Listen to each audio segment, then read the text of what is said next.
Análisis y opinión, entrevista para informar en tu tópico, entrevista objetividad, danos misión y nos visión, entrevista política, farándula, actualidad, entrevista una nueva confianza.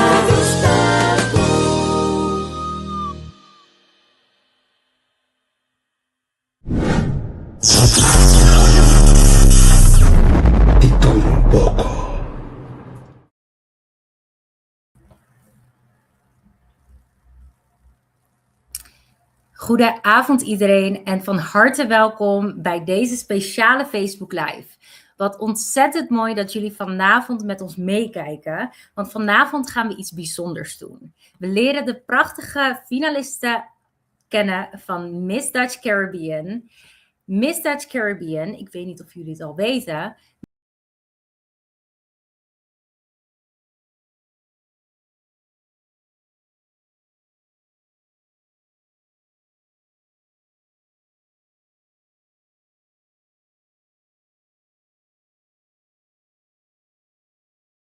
public speaking tot presentatie, tot mindset en discipline, impact maken in de community. Dat is wat wij belangrijk vinden. Voor deze meiden is het niet zomaar een verkiezing. Het is een reis. Een reis waar zij hun stem vinden, hun verhaal delen en zichzelf overstijgen. De winnares van Miss Dutch Caribbean krijgt een prachtige kans en zij zal doorstromen naar de Miss Nederland 2026 verkiezing, waar zij het op zal nemen tegen 12 andere provincies voor de felbegeerde titel van Miss Nederland 2026. En wie de titel wint, mag Nederland vertegenwoordigen op het wereldtoneel van Miss Universe. Hoe bijzonder is dat? Dat wil toch iedereen? En daarnaast hebben we dit jaar iets nieuws. Een heel bijzonder segment toegevoegd, genaamd Team Dutch Caribbean. Ook tijdens de finale op 8 maart wordt er een Team Dutch Caribbean gekroond. Zij zal vervolgens deelnemen aan de finale van Miss Teen Nederland. Hiermee investeren we ook in de jongere generatie. Jonge meiden die nu al hun stem leren kennen en ook sterk in hun schoenen leren te staan, door hun dromen na te jagen. Jullie hebben online al het een en ander voorbij zien komen van de finalisten, maar vanavond gaan we een laag dieper. Vanavond ontdekken we wie ze echt zijn, hun verhaal, hun motivatie, hun dromen en hun missie. Dus blijf vooral kijken, stel jullie vragen in de reacties en support jullie favoriet. Laten we beginnen.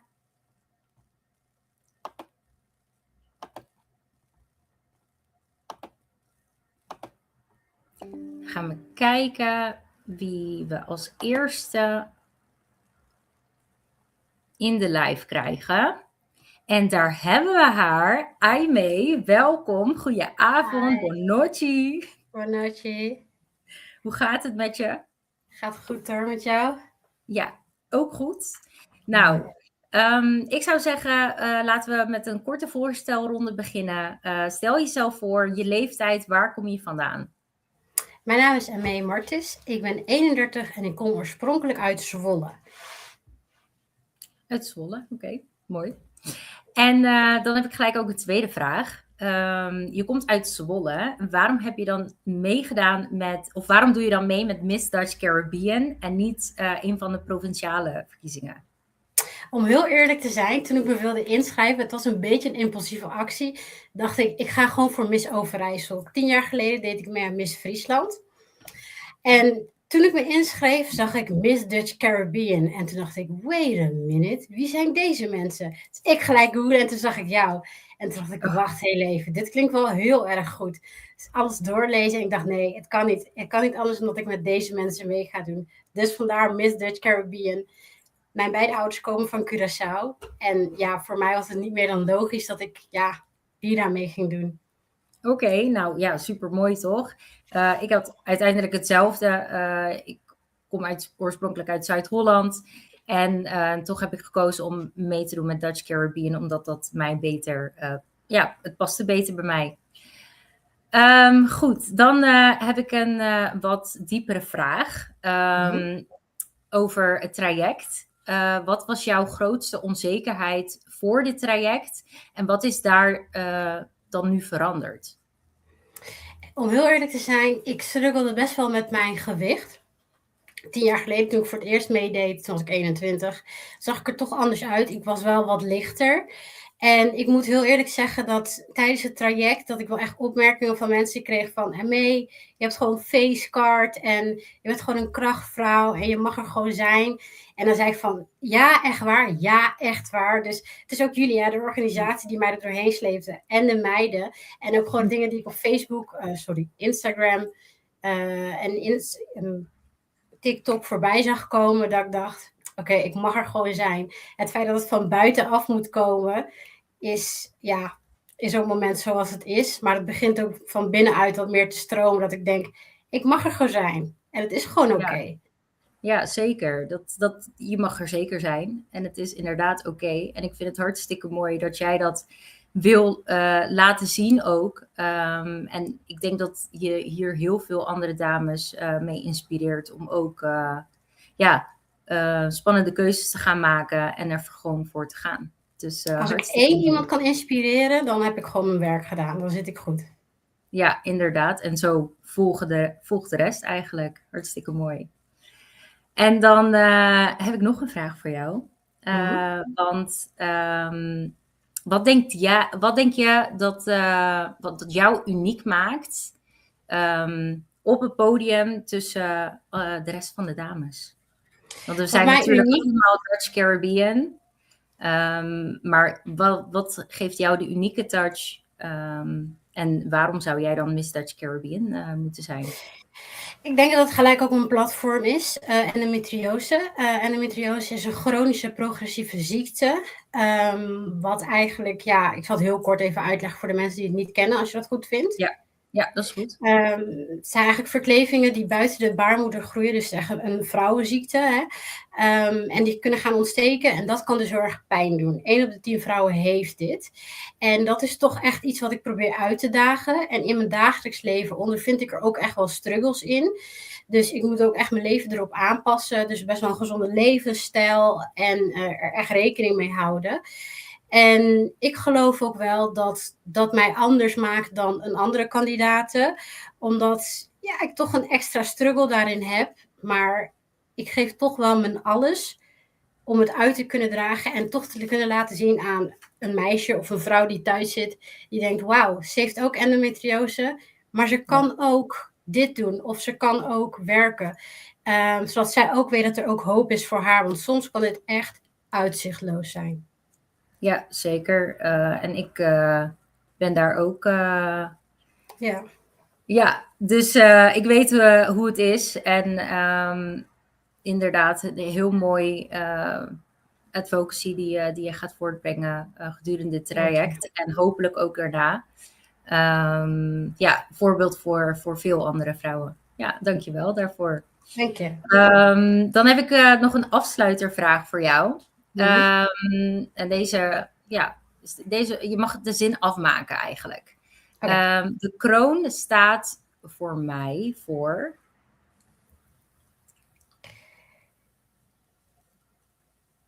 Even nadenken. De kroon staat voor mij voor een belofte. Een belofte van vrouwen van kleur. Mooi. Krachtig. Heel krachtig. Supermooi. Dankjewel.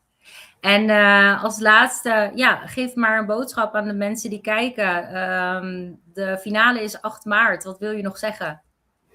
Eigenlijk heel eerlijk, wat mij inspireerde om überhaupt mee te doen deze keer weer aan een misverkiezing, was een influencer die zei, just be the girl who went for it.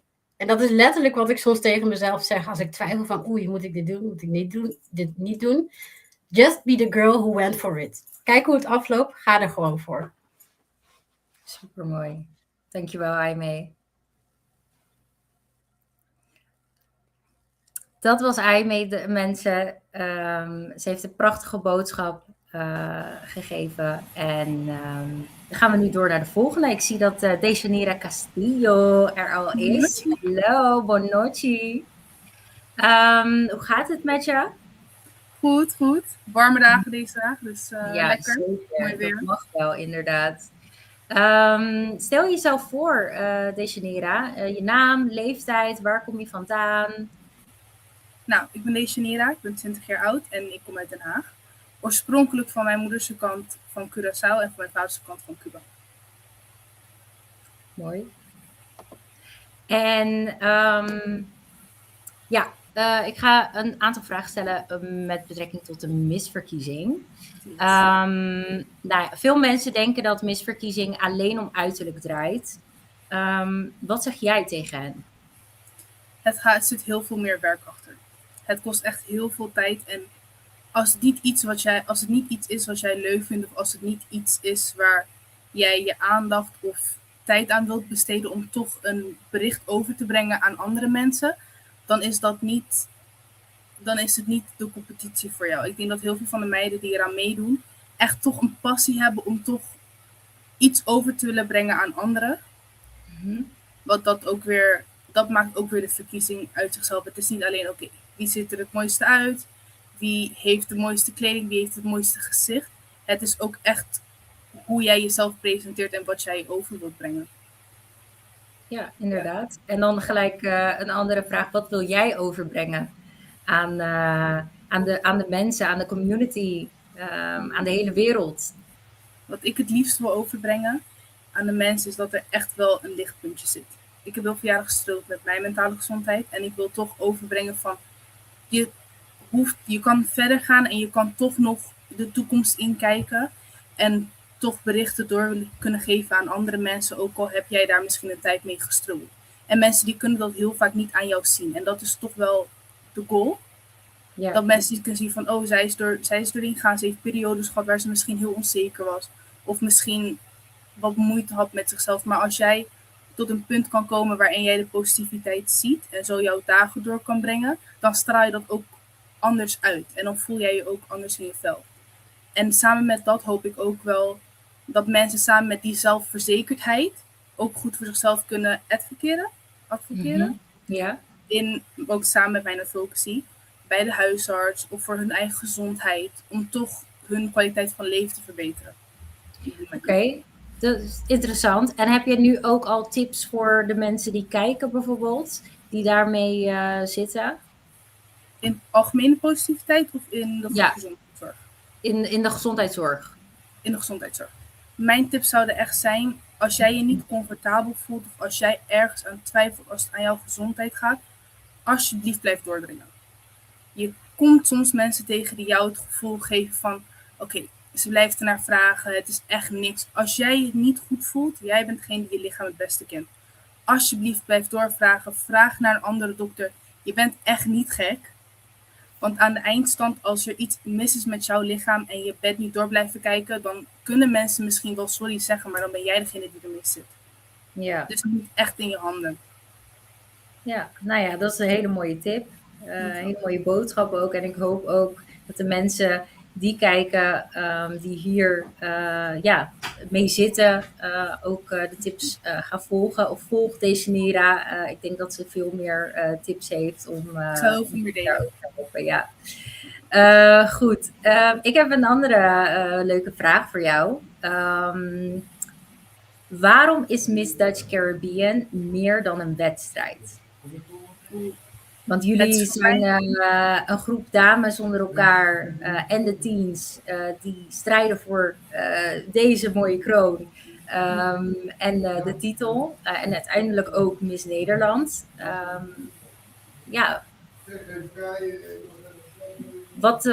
Wat maakt het meer dan een wedstrijd? Voor mij maakt het meer dan een wedstrijd, ook vanwege het Miss Dutch Caribbean eraan. Ik ben bekend natuurlijk van mijn familie af, de cultuur met wat ik ben opgegroeid, ook al ben ik in Nederland opgegroeid. De Caribische cultuur is waar ik van hou, waar ik ben opgegroeid, waar ik bekend mee ben. Het is toch wat anders om dat te mogen representeren in zo'n grote competitie en te mogen zeggen, hey, wij zijn Miss Dutch Caribbean, dit is hoe wij onszelf representeren. En toch die uniekheid eraan te mogen laten zien aan mensen. Zeker. Dat is heel mooi. En wat moeten mensen van jou weten? Wat moeten zij, als zij Dejanira opzoeken, zij moeten op jou stemmen. Waarom moeten ze op jou stemmen? Ja. Nou, ik ben als een beetje voor iedereen. Ik ben echt een go-getter. Dus zelfs als het niet deze titel is die ik mag winnen, zal ik zeker wel door blijven gaan. En het is zeker niet het laatste wat mensen van mij zullen zien. Oké. En dan de vervolgvraag daarop is: wat moeten mensen vanavond van jou onthouden? Mensen vanavond van mij moeten onthouden. Ik hoop wat ik uitstraal. Ik hoop dat ik heel veel positiviteit en toch een lichtje uitstraal. Waarvan mensen op de finale avond ook kunnen zeggen: oh hey, ik herken haar ergens van. Dat voelt bekend. Ja. En ik hoop dat je dat ook zeker gaat meemaken. Althans, ik heb dat ook een paar keer gehad na de finale. Dus dat was ook super leuk om zo herkend te worden. De finale is 8 maart. Wil jij nog een laatste boodschap doen aan mensen die kijken? Om ze uit te nodigen naar de finale?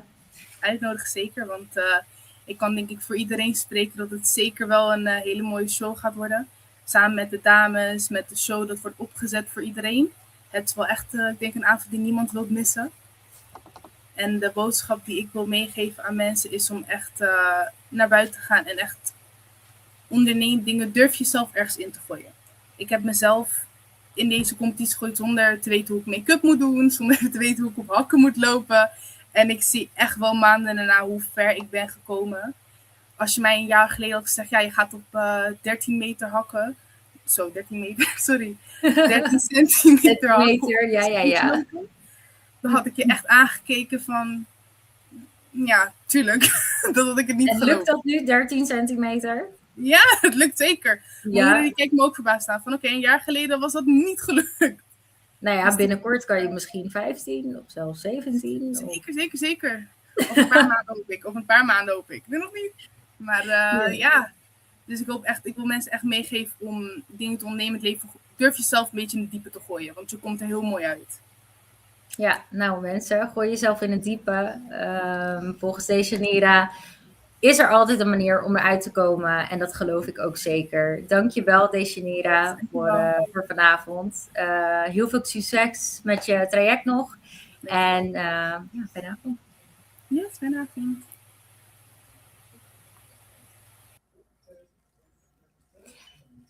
En dan hebben we al de volgende klaarstaan. En dat is Esme. Hallo, goedenavond. Hallo. Hoe gaat het met je? Goed hoor, met jou? Ja, ook goed hoor. Nou ja, ik ken je natuurlijk al een klein beetje, maar de mensen die kijken niet. Dus stel jezelf voor, je naam, je leeftijd, waar kom je vandaan? Ik ben Esme Trindad, ik ben 18 jaar en ik kom uit Leeuwarden. Leeuwarden. En ik ga je een vraag stellen die ik net ook al eerder heb gesteld. Maar je doet nu mee met Miss Dutch Caribbean. Waarom heb je gekozen om mee te doen met deze verkiezing en niet een van de provinciale verkiezingen? Ik heb vorig jaar wel meegedaan met Miss Friesland. Dat is waar ik het eigenlijk een beetje leerde kennen, de misverkiezingwereld. En toen kwam ik erachter dat Dutch Caribbean toen ook voor het eerste jaar meedeed. En toen was ik klaar met Miss Friesland. En toen was ik stiekem eigenlijk wel een beetje aan het kijken van, oh my god, Dutch Caribbean. De show was super. En ik dacht van, ja, kijk, dat is iets waar ik tussen wil staan. Dat is iets wat meer bij mij past. Dus daarom heb ik me gelijk ervoor aangemeld. En ik ben ook blij dat ik me heb aangemeld. Oh, nou super. Nou, wij vinden het ook hartstikke leuk dat je je hebt aangemeld. En dat je up and running bent voor de titel van Miss Dutch Caribbean. Dus nou ja, superleuk. Goede keuze ook. Nou ja, we gaan een gezellig gesprekje houden met elkaar. Ik heb een diepere vraag over ontwikkeling en mindset en zo. Wat heb je over jezelf geleerd wat je hiervoor nog niet wist? En dan gedurende het traject van Miss Dutch Caribbean. Ik heb heel veel geleerd. Ik heb mezelf eigenlijk meer ontdekt. Ik heb, om eerlijk te zeggen, eigenlijk meer mijn roots leren kennen. Met de meiden in het traject. We komen allemaal van de eilanden.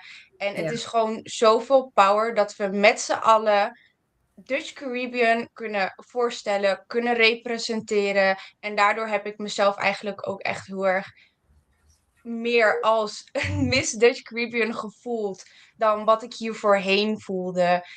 Ik heb mezelf meer ontwikkeld. Ik sta meer buiten, ik sta meer open. Ik ben altijd wat meer presenterend. Dus voor mijn eigen beeld zie ik mezelf heel veel veranderd. En daar ben ik eigenlijk wel heel trots op dat ik zo'n verandering heb kunnen meemaken. En heel dankbaar met alle meiden die mij hierin hebben geholpen om de verandering te brengen. Ah, dat is echt super powerful. Echt heel fijn dat je een groep dames kan creëren in zo'n traject. Waar jullie elkaar dan kunnen ondersteunen. Nou, super mooi vind ik dat altijd. Wat doe je dan als je aan jezelf twijfelt? Want Als ik aan mezelf twijfel, ik bedoel, het is natuurlijk, iedereen twijfelt aan zichzelf. Maar voor mij persoonlijk, ik kijk altijd even 2 keer. En ik laat mijzelf onthouden met twijfel is mogelijk, maar je kan altijd door je twijfel heen bouwen. Het is, niet geschoten is altijd mis. En ik vind dat ik daar ook wel heel erg achter sta. Ik vind altijd dat je de kans moet maken, ondanks twijfel, ondanks stress, ondanks dat je er niet zeker van bent. Neem de stappen, want dan pas weet je wat de uitkomst gaat wezen.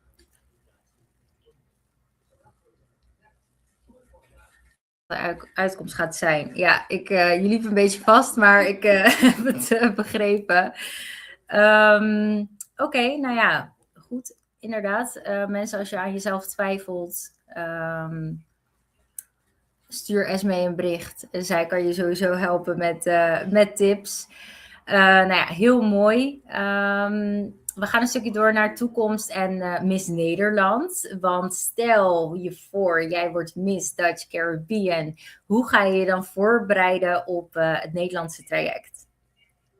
Hoe ik mij ga voorbereiden op een Nederlands traject? Nou, sowieso veel oefenen.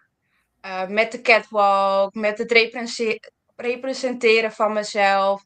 En als ik Miss Dutch Caribbean win, dan is dat echt de mogelijkheid om Dutch Caribbean op de kaart te brengen. En ook vooral voor het Nederlands traject. Ik zal Dutch Caribbean echt even groter laten maken en een grote uitroepteken erachter zetten. En mensen vertellen wat het nou echt is om een Miss Dutch Caribbean te zijn. Ik zou heel trots wezen als ik wel Miss Dutch Caribbean word, omdat ik niet alleen mij voorstel, maar iedereen die van de eilanden komt. Iedereen die niet altijd zichzelf durft te uiten of voelt van oké, ik ben echt een Caribbean island girl, you know. Ja. Dus ik zou echt vooral de uitroepteken zetten naar Dutch Caribbean. Laten zien wat wij anders kunnen. Laten zien wat wij naar de tafel kunnen brengen. En laten zien hoe wij ervoor staan. Ja, hartstikke mooi. Ik kan het niet beter verwoorden.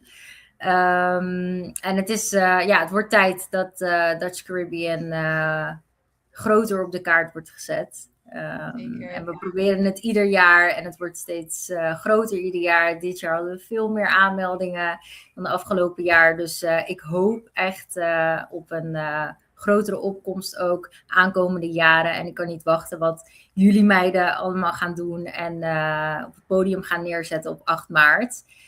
Want dat wordt heel spannend. Hoe voelt dat? Want het komt nu super dichtbij, 8 maart. Vertel. Ja, ik bedoel, het begin van het traject, het leek zo ver weg. En nu hebben we aankomend weekend al de prejudging. En het is over 2 weken al. En met hoe we de trainingen hebben gedaan, ik ben super excited om gewoon het eindresultaat te zien. Met wat we van plan zijn en alles in actie. Het is natuurlijk wel heel spannend. Ik heb echt wel zenuwen, maar goede zenuwen. Ik heb gewoon zin om even op het podium te staan, te shinen, te dansen, laten zien wat ik in me heb. En ik kan echt niet wachten. Mooi. Ik weet hoe het voelt. En het liefst sta ik nog een keer op het podium en doe ik het nog een keer opnieuw en opnieuw en opnieuw. Maar ja, waar gaat jouw advocacy over? Mijn advocacy gaat over self-harm. Ik heb deze advocacy gekozen omdat dit dichtbij bij mij staat. Ik heb namelijk zelf ook een hele lange tijd gestruggeld met self-harm. Vandaar dat ik met de voice die ik van Dutch Caribbean kan krijgen graag jonge meiden, jonge kinderen wil helpen. Om hun te laten weten dat het niet erg is. Dat het juist goed is om te praten. Soms hebben, in ieder geval ik zelf, vond het heel fijn dat ik altijd iemand naast me had staan. Met wie ik erover kon praten. Die me erin hielp om mezelf uiteindelijk omhoog te stellen. En ik vind dat met zulke dingen kwetsbaarheid goed is. Ja, Want daardoor, als je het accepteert, daardoor leer je ervan. En zal je het zo beter voor jezelf, ook qua je eigen innerlijke. Want mental health is gewoon iets wat het begin is van jou. Als je mental health er niet goed in staat, dan kan alles crumbelen. En ik vind gewoon dat mental health echt het belangrijkste is wat je kan doen. En er eenmaal veel, ja, litera op staat, om het even zo te zeggen. En ik vind dat dat niet mag. Ik vind dat iedereen zijn eigen gevoelens moet uiten, zonder judgment, zonder een raar beeld. Ik vind dat iedereen een veilige plek moet hebben. En vooral met de mensen die struggelen met self-harm. Je bent niet de enige. nee, inderdaad. Daarom heb ik het self-harm as an advocacy to talk about my own way. Ja. So other people know that I'm not just talking about, Nee, alsof ik het Nee. niet weet. nee, zeker. En ik denk dat jij superveel ervaring hebt, want ik zie op de achtergrond zie ik een share met mental health. Dus ik denk dat mensen echt wel bij jou terecht kunnen als ze vragen hebben met betrekking tot het een en ander over mental health. En daarover gesproken, heb jij tips voor mensen die kijken nu naar ons over mental health? Want je hebt het net over iemand bij je hebben, een support system. Wat zijn nog meer tips die je aan hen kunt geven? Voor mij, de grootste tip is inderdaad gewoon praten erover. En als je jezelf niet veilig voelt om er overheen over te praten met iemand anders, want dat begrijp ik, dat is compleet understandable. Probeer jezelf ergens in te werken wat je excited alsnog maakt, ondanks dat je niet goed in je vel zit. Ik begon bijvoorbeeld met tekenen. Nou, dan doe ik headphones in en dan ga ik tekenen. Zoek iets wat voor jouzelf werkt, waardoor je niet steeds in de wolk in je hoofd zit. En als je uiteindelijk er wel klaar voor bent om met iemand te praten, probeer het. Ondanks dat het misschien iets klein is met ik voel me niet zo goed in mijn vel. Ik wil eigenlijk niet uit bed stappen. Ondanks dat het de kleine dingen is, het lucht echt op. Misschien een journal schrijven. Dat is ook een hele goede manier om alsnog je eigen gevoelens niet vast te houden en op te krimpen, maar alsnog te uiten. Zodat je wel een beetje kan ademen. Ja, zeker. Nou ja, hele mooie tips. Esmee, dankjewel. Heb je nog voor je laatste woord, 8 maart is de finale, heb je nog iets te vertellen tegen de mensen die kijken? Ik hoop dat ik jullie kan zien op de finale. Ik hoop dat we een hele volle bak hebben. Kom zeker. En als je er niet bij kan zijn, kijk sowieso. Want het gaat echt een show worden. En we zijn Dutch Caribbean. Come on. Yes, we zijn Dutch Caribbean. Superleuk. Dankjewel, Esmee. Hele fijne avond verder. Hetzelfde. Doei. Doeg.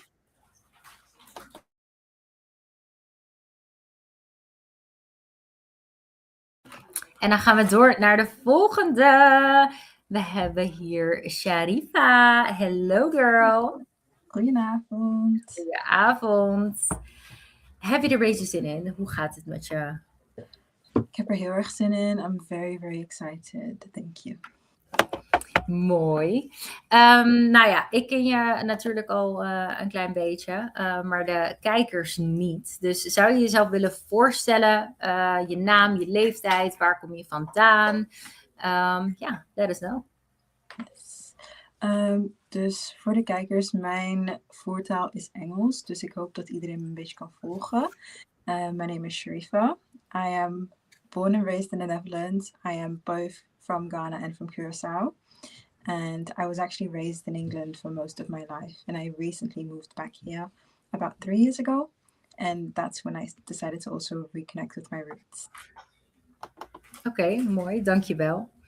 Nou, mensen, Sharifa heeft het al aangegeven. Haar moedertaal is eigenlijk Engels. Dus zij zal af en toe met ons Engels, Nederlands, Papiamentu, alles door elkaar spreken. En dat is totaal geen probleem, want we zijn van Dutch Caribbean. En ja, dat kunnen wij gewoon. Nou, Sharifa, ik heb een aantal leuke vragen voor je. En eentje die gaat over leiderschap en impact. Als jij de titel wint van Miss Dutch Caribbean, welke boodschap wil jij dan uitdragen? So the message or the overall understanding that I want to bring when it comes to winning Miss Dutch Caribbean and the meaning of leadership is that leadership requires true balance. And I specifically want to have people have an understanding of this when it comes to climate and public health.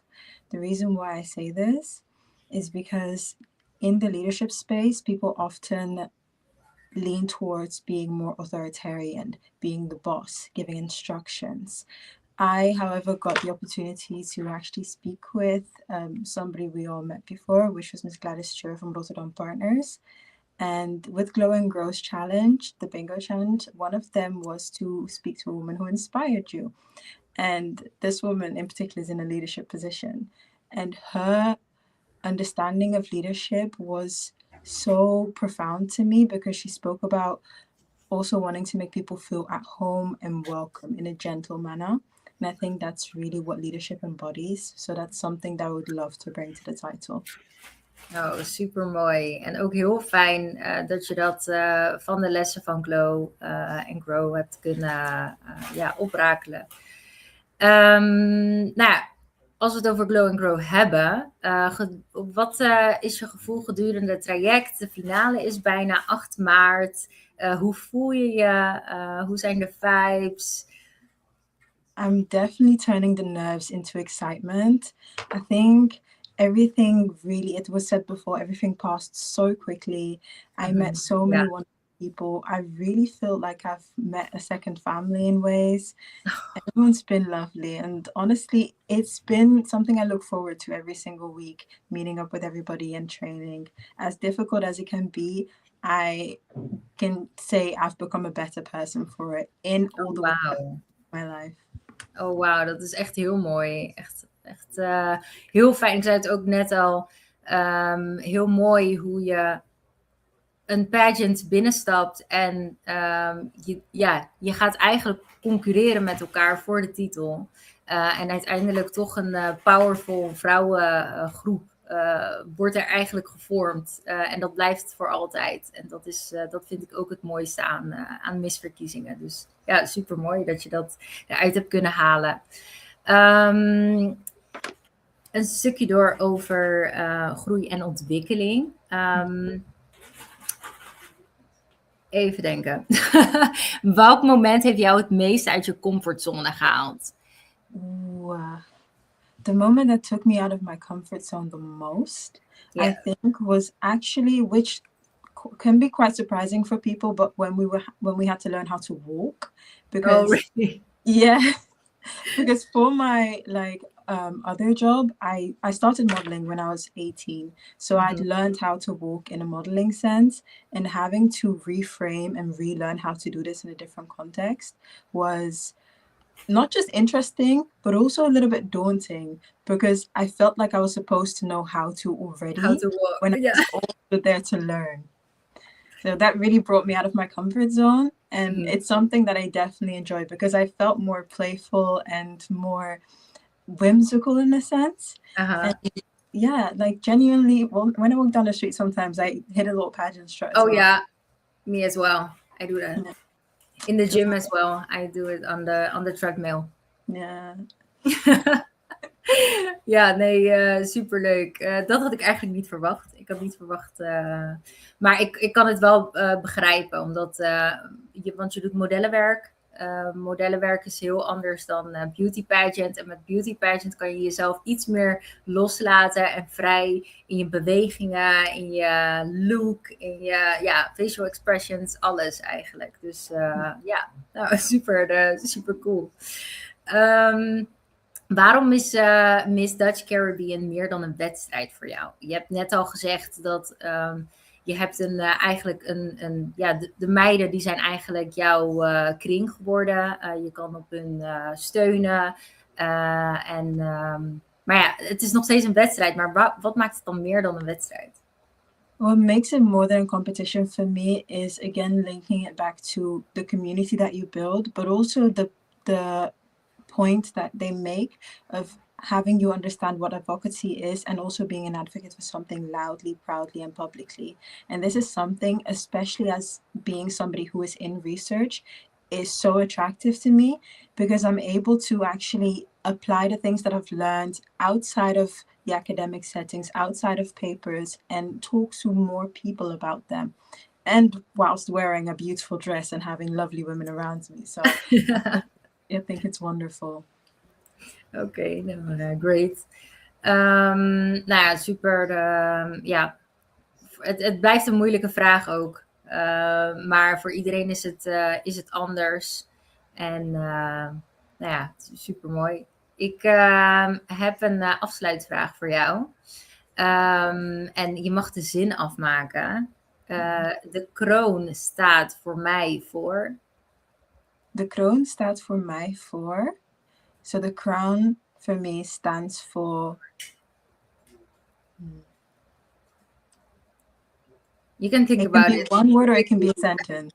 Because if it's one word, my answer is a little bit different than if it's a sentence. Take your time. Okay.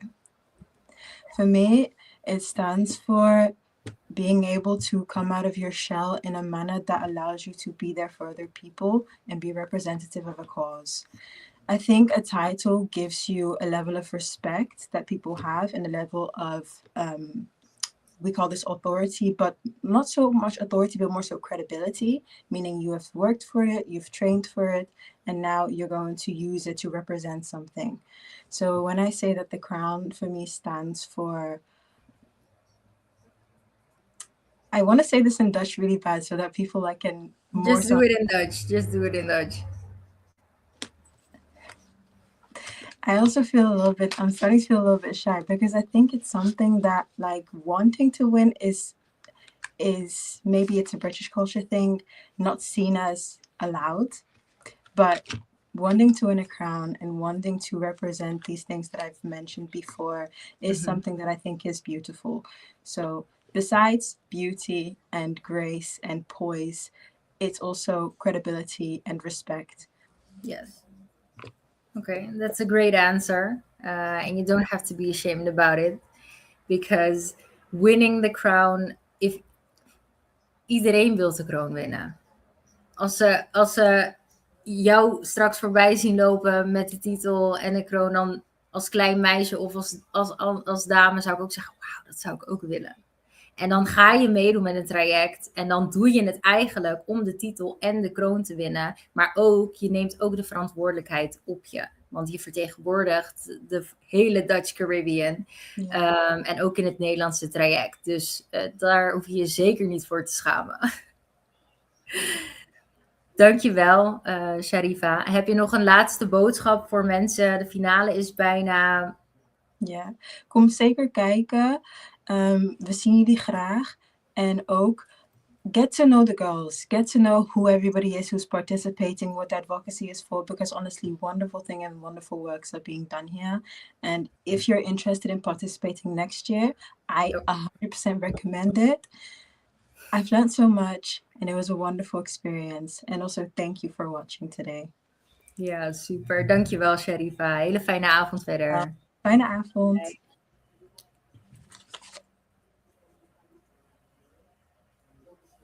Dat was Sharifa. En nu gaan we door naar Genesis. Hallo. Hi Santoes, hoe gaat het met je? Het gaat goed hoor. Hoe gaat het met jou? Gaat goed, gaat goed. Ja, heb je er Ik heb zin er in? zin in. Absoluut zeker. Ja, Nog een toch? weekje en dan is het alweer de finale. Ik kan het gewoon niet geloven. Ja, hè, het begint bij mij ook al een beetje. Ja, maar weet je wat het is? We hebben er keihard voor gewerkt. Dus nu Ja, dat het dichterbij zeker. komt, we beginnen het ook echt nu te voelen. Ja, zeker, zeker. En ik ben helemaal klaar om het aan een van jullie te overhandigen. En de verantwoordelijkheid ook mee te geven. Dus ja. Nou, Genesis, welkom. Ik ken je natuurlijk al een klein beetje, maar de mensen live niet. Dus stel jezelf voor, wat is je naam, wat is je leeftijd, waar kom je vandaan? Yes. Mijn naam is Genesis, ik ben 27 jaar oud en ik kom uit Amsterdam. Mijn vader is geboren op Curaçao en mijn moeders kant heb ik dus roots vanuit Curaçao en Aruba. En ja, daarom ben ik dus hier voor Miss Dutch Caribbean. Ik ben zelf geboren in Amsterdam, dus ja. Oké, mooi. Nou, dat is Genesis, mensen.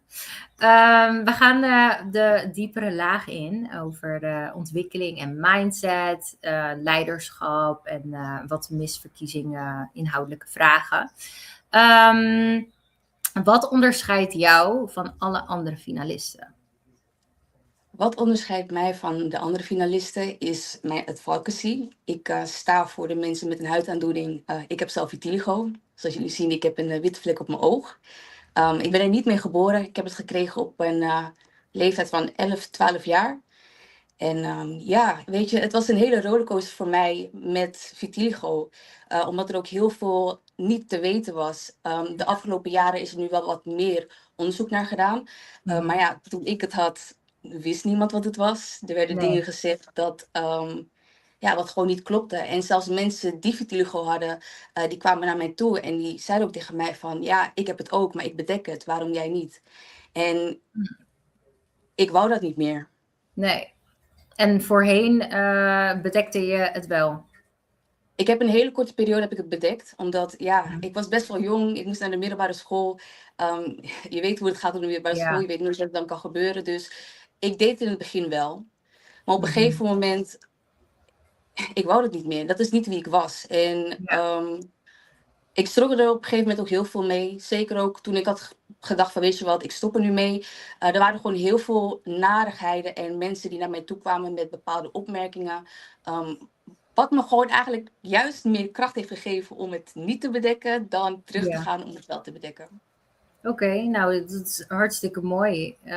Daar even op doorgaand. Heb jij tips voor mensen die vitiligo hebben en ja, die zich daarvoor schamen? Of ja, wat kan je hun meegeven? Ik kan ze meegeven dat je je er niet voor hoeft te schamen. Er is gewoon heel veel onwetendheid. Mensen zijn gewoon de laatste tijd best wel onaardig naar elkaar toe. Ik hoop ook dat we meer positief naar elkaar toe kunnen gaan, zodat we gewoon meer open zijn om meer naar te luisteren, weet je. En wat ik gewoon mensen wil meegeven met niet alleen vitiligo, maar gewoon huidaandoeningen overal, is je bent uniek. En jij bent de enige persoon die jouw uniekheid kan laten stralen. En waarom zou je dat juist niet willen doen? Kijk, ik zit hier. Dit is mijn tweede misverkiezing waar ik aan meedoe.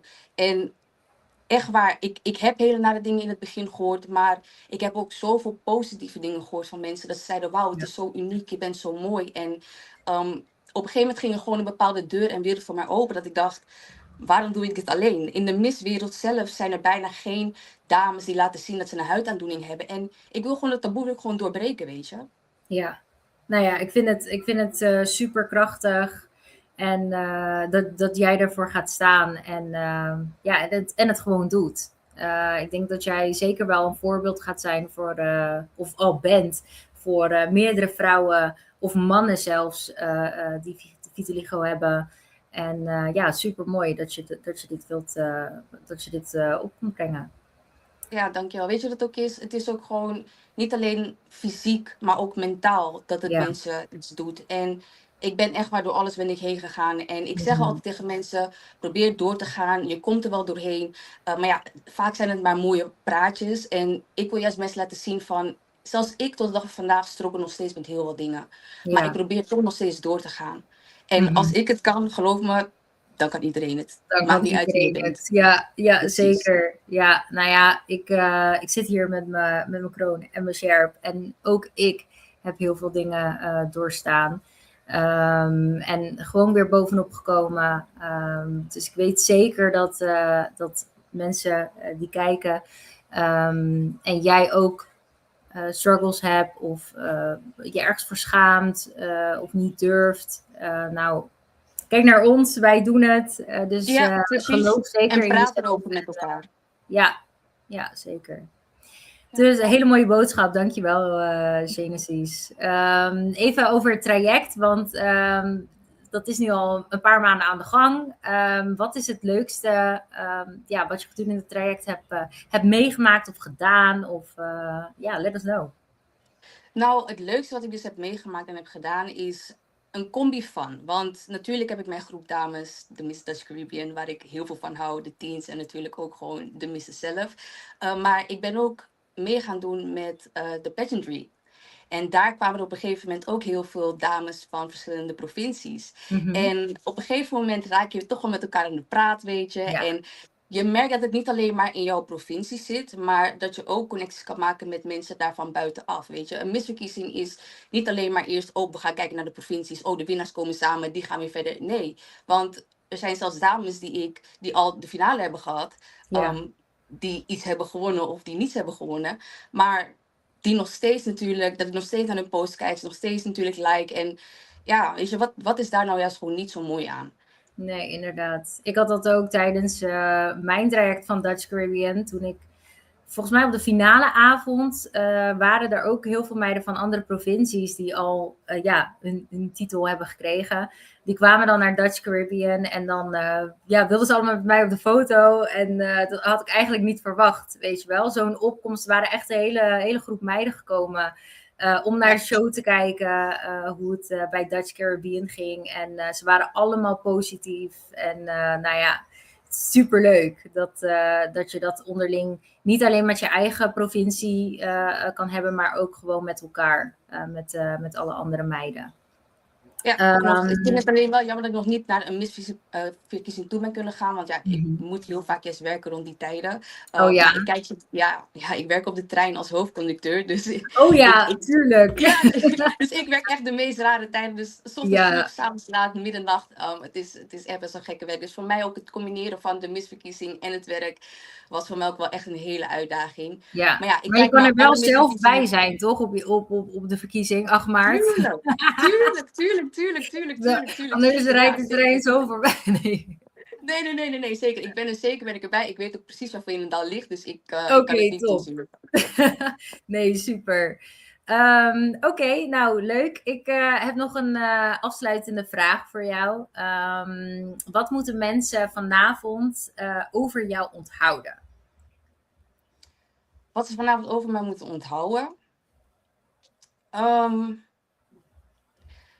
Weet je wat het is? Er valt niet heel veel van mij te onthouden.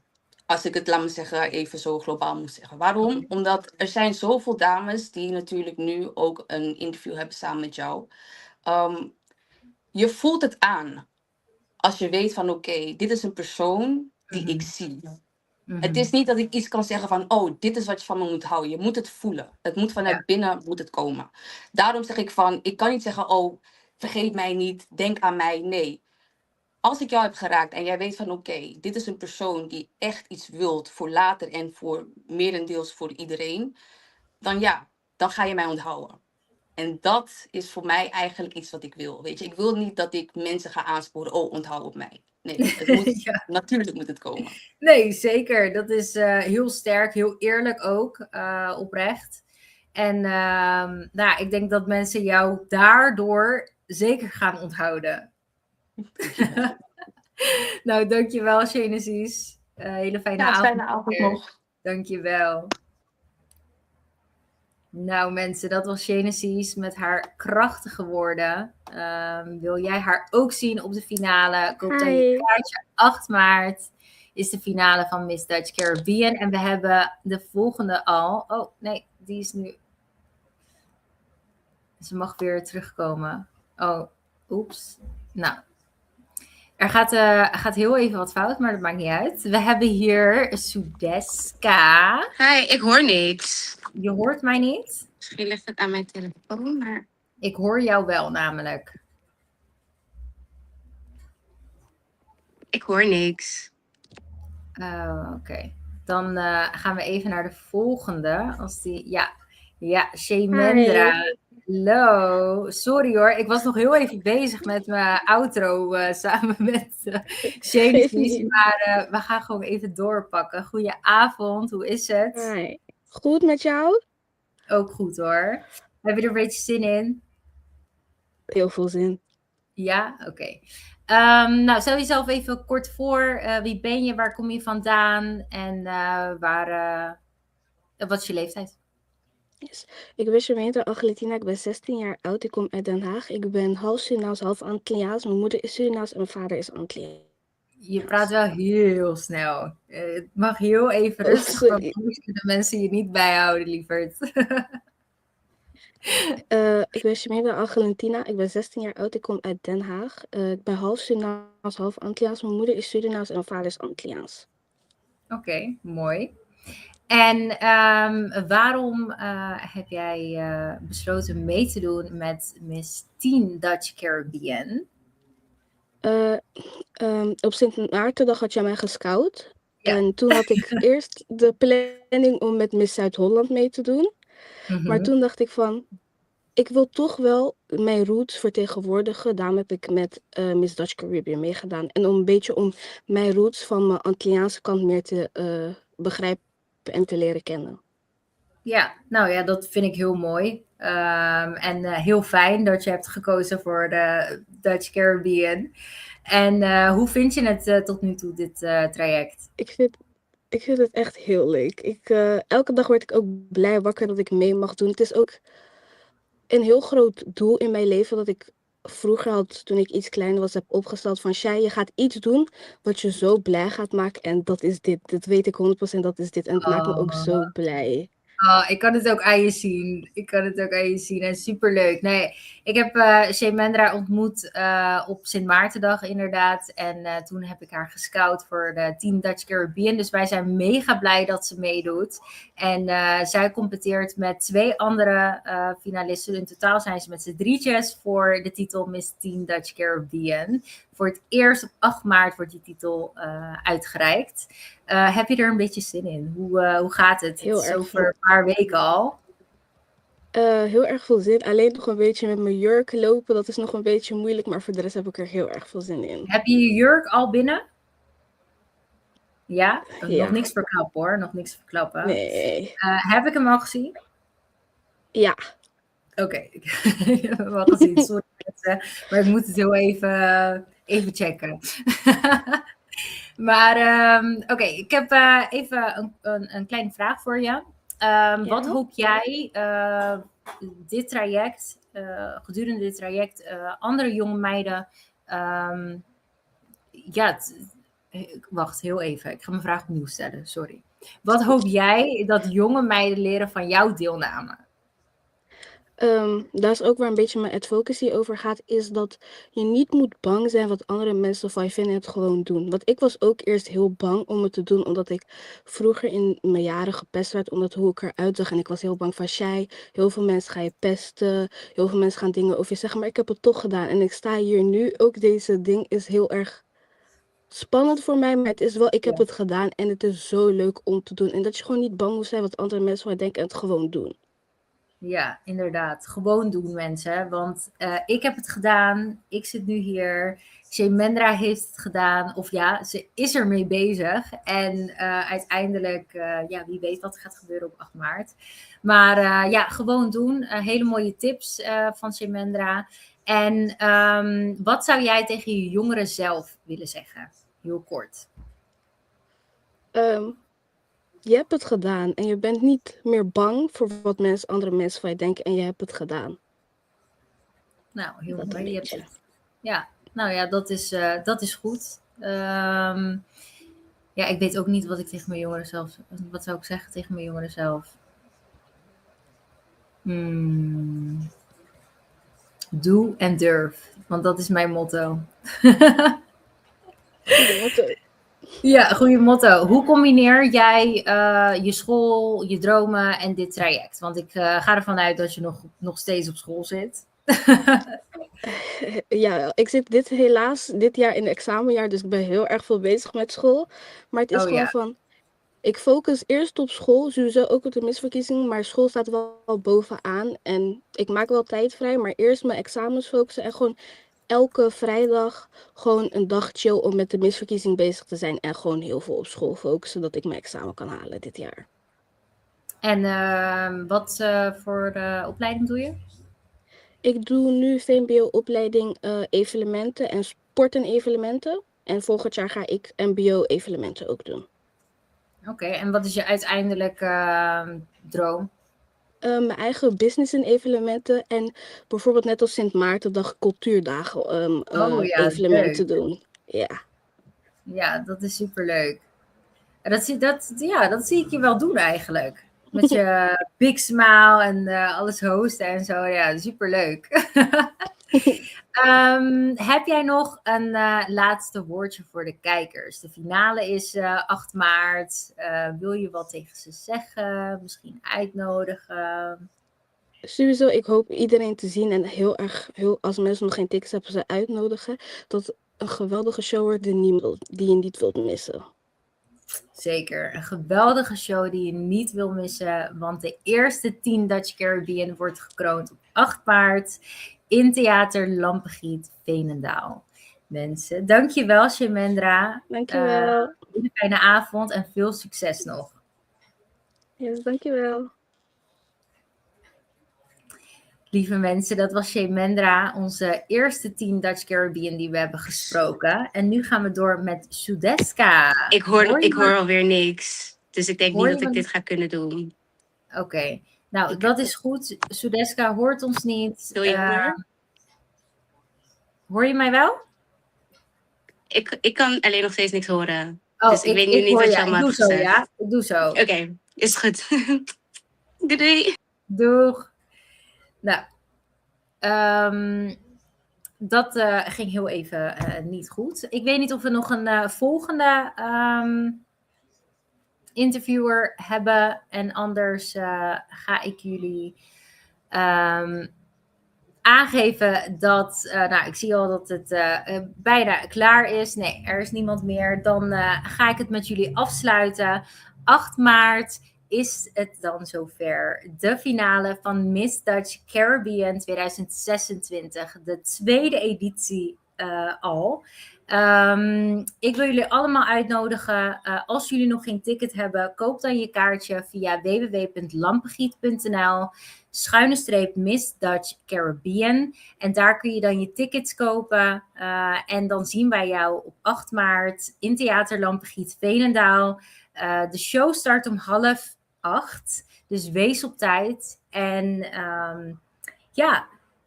voor de rest wil ik alle dames, alle finalisten die ik vandaag heb geïnterviewd, heel veel succes wensen met het traject nog die ze te wachten staan.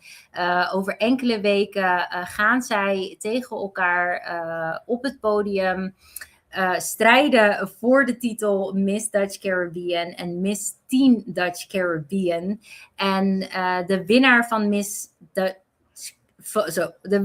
Miss Dutch Caribbean gaat naar het traject van Miss Nederland 2026. En de teen die gaat naar Miss Teen Nederland 2026. Dus ben jij benieuwd wie de eerstvolgende Miss Dutch Caribbean wordt? Koop dan je kaartje. Ik wil iedereen een fijne avond wensen. En bedankt voor het kijken. En support je favoriet. Jullie hebben ze allemaal voorbij zien komen. Nou, eigenlijk niet allemaal. Maar volg ons op Instagram, Miss Dutch Caribbean. Op TikTok, Miss Dutch Caribbean.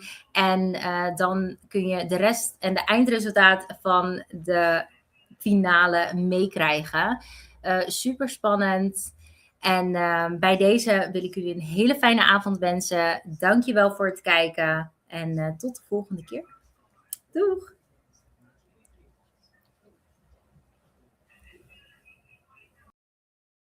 Análisis y opinión, entrevista para informar tur tópico, entrevista objetividad, danos mi show y nos di show, política, farándula, actualidad, una nueva confianza.